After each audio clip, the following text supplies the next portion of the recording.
السلام علیکم ورحمۃ اللہ وبرکاتہ۔ ناظرین، امید کرتا ہوں کہ آپ لوگ خیریت سے ہوں گے۔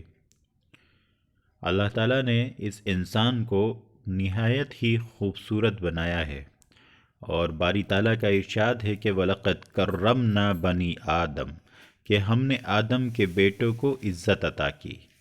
اور کہیں فرمایا کہ وَالتِّينِ وَالزَّيْتُونِ وَطُورِ سِينِينَ وَهَٰذَا الْبَلَدِ الْأَمِينِ، کہ قسم انجیر کی، قسم زیتون کی، قسم جزیرہ نما سینہ سلسلہ پہاڑ کی قسم، ہم نے اس انسان کو بہت خوبصورت قوام کے ساتھ، اعلیٰ صلاحیتوں کے ساتھ، خوبصورت شکل کے ساتھ پیدا فرمایا ہے۔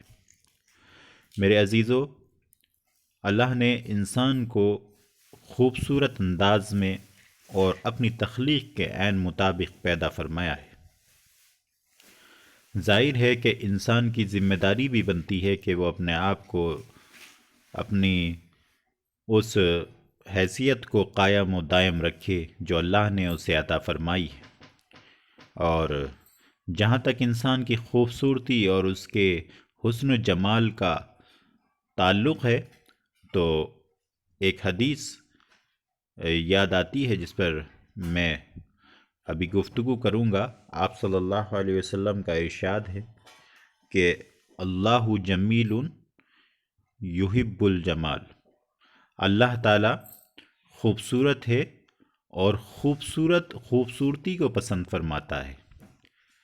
تو ناظرین، انسان کا خوبصورت دکھنا اور اس کا پرکشش دکھنا یہ کوئی عیب کی بات نہیں ہے، لیکن اگر اس کی نیت صاف ہے، اس کی نیت ستھری ہے، لیکن اگر اس کی نیت غلط ہے تو پھر ظاہر سی بات ہے کہ حدیث میں ہے کہ انما الاعمال بالنیات، کہ عمل کا دار و مدار نیت پر ہے۔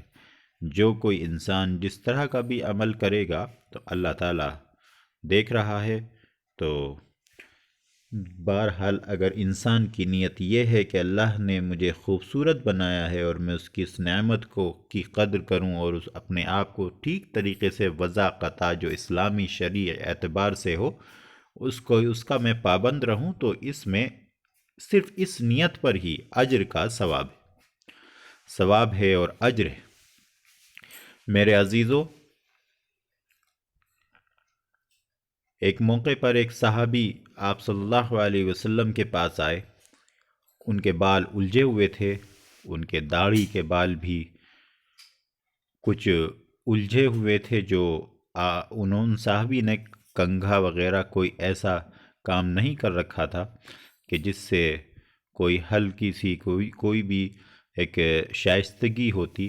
تو بہرحال چونکہ صحابی رسول تھے، ان کا بڑا مرتبہ تھا، تو کچھ ایسی حیثیت سے وہ آئے۔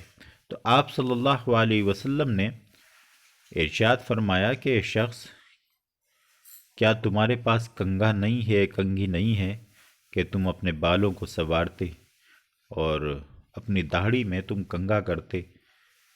یہ حدیث کا مفہوم ہے جو میں نے آپ تک پہنچایا ہے۔ تو ناظرین، انسان کا بناؤ اور اس کا سنگار احادیث میں بھی اس کی طرف اشارہ ہے، لیکن چونکہ صرف اسی چیز کا جس کی اجازت دی گئی ہے، اسی چیز کا شریعت اسلامیہ میں جواز ہے۔ باقی جو چیز شریعت اسلامیہ سے ٹکراتی ہے یا کسی ایسے کام کو اپنے بنانے اور سنوارنے میں غیروں کی شکل کا اگر اختیار کیا جائے گا یا ان کے طریقوں پر کچھ ایسی چیزوں کا انتخاب کیا جائے گا جو شرعاً ناجائز ہیں، تو وہ چیز بالکل ناجائز ہے اور اس کا اسلام سے کوئی رشتہ و ناتا نہیں ہے۔ تو بہرحال آج کی ہماری یہ ویڈیو جو چہرے کی خوبصورتی کے وظیفے کے عنوان سے ہے، عام طور پر کچھ کامنٹس آتے ہیں، کچھ فرمائش بھی ہوتی ہے کہ کوئی ایسا وظیفہ بتائیں کہ جو اللہ تعالیٰ کے اس دیے ہوئے چہرے پر اور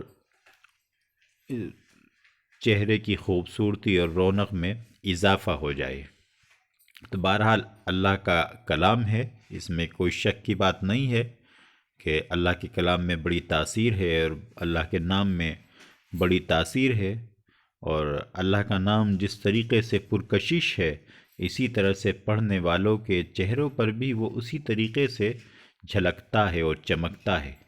عام طور پر آپ تجربہ کر لیجئے کہ ایک نمازی شخص کے چہرے پر کہ رونق دیکھیں گے آپ، اور جو شخص ذرا نماز سے غافل ہے تو اس کے چہرے میں اور اس چہرے میں جو نمازی ہے واضح فرق آپ محسوس کریں گے۔ اسی طرح سے ان لوگوں میں جو کثرت سے اللہ کا ذکر کرتے ہیں، اکثر حمد و ثنا کرتے ہیں، استغفار کی کثرت کرتے ہیں یا ورد کرتے ہیں، تو آپ ان کے چہرے پر ایک سکون اور اطمینان اور ایک حشاش اور چہرے کا ایک جسے کہتے ہیں نور، وہ ان کے چہروں پر جھلکتا ہے۔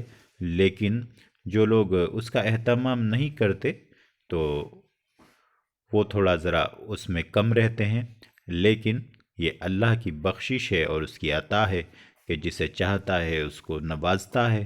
بہرحال چہرے کی خوبصورتی کا جو وظیفہ عام طور پر جو پڑھا جاتا ہے اور جو لکھا ہوا ہے وہ آپ کی نظر ہے کہ چہرے کی خوبصورتی کے وظیفے کے لیے یا کریم اللہ تعالیٰ کا ایک ایسا نام ہے کہ جو بڑا بابرکت ہے۔ اللہ کے سارے نام بڑے بابرکت ہیں۔ اس نام کی کشش یہ ہے کہ انسان کے چہرے پر ایک شرافت چمکتی ہے، ایک بردباری چمکتی ہے، اس کے پڑھنے والے کو عزت نصیب ہوتی ہے۔ اللہ تعالیٰ اس نام کی برکت سے پڑھنے والے کے چہرے پر ایک ایسا نور طاری کرتے ہیں کہ جو اسے دیکھتا ہے تو عزت اس کو دیتا ہے۔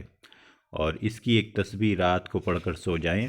اور ایک اس نام کی تاثیر یہ بھی ہے جو میں نے کبھی پڑھی تھی کہ یا کریموں کا اگر کوئی شخص ورد کرتا رہے تو اسے جتنے نیک لوگ ہوں گے، علماء ہوں گے، صلحاء ہوں گے اور تقوی والے لوگ ہوں گے، ان کے درمیان اس شخص کو بڑی عزت نصیب ہوگی۔ یعنی جو نیک لوگ ہوتے ہیں، جو نیک ہے تو وہ لوگ بھی اس کو بہت عزت دیں گے۔ تو اللہ تعالیٰ کی طرف سے یہ ہوتا ہے، اور جو ہے یہ سب دلوں کا جو ہے حال وہ اللہ جانتا ہے، اور اللہ ہی دلوں میں محبت ڈالتا ہے، اللہ ہی دلوں میں عزتیں ڈالتا ہے۔ اللہ تعالیٰ ہمیں اور آپ کو عزت نصیب فرمائے اور تمام پریشانیاں دور فرمائے۔ والسلام۔